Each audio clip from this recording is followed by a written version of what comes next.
Chapter 1. My Journey. I have practiced, taught, and researched meditation for almost 50 years. If you were to ask me how that has had an impact on my soul, I'd have to say it's been bittersweet. Don't get me wrong, the sweet part totally trumps the bitter. Meditation has been very good to me. It has vastly deepened my sensual fulfillment, allowed me to see that my happiness need not depend on conditions. It has given me a new way to view myself, and provided me with a set of tools for refining my behaviors and improving my relationships. Yes, sweet. But the icing on the cake is that every day I get to see people's lives change as a result of the things that I share with them. Often, those changes are dramatic. People get to live their lives on a scale 2 or 3 times bigger than they otherwise would have been. That's a large claim, but the mechanism is quite simple. Meditation elevates a person's base level of focus. By focus, I mean the ability to attend to what's relevant in a given situation. By base level, I mean how focused you automatically get in daily life when you're not making an effort to be focused.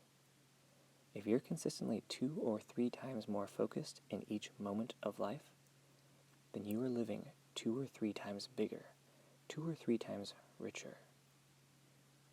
5 decades ago, some very kind people in Japan slipped me the secret. You can dramatically extend life, not by multiplying the number of your years, but by expanding the fullness of your moments. Knowing that I have lived with such richness makes the visage of my inevitable death less problematic. That's the sweet part. So what's the bitter part? It is that most people will, in the end, not allocate the modest amount of time and energy required to do that. I live with the knowledge that most people will never have what they could so easily achieve. I know that the demands of daily life will convince them that they cannot set aside even a few moments to develop the one skill that will make it possible for them to optimally respond to those demands.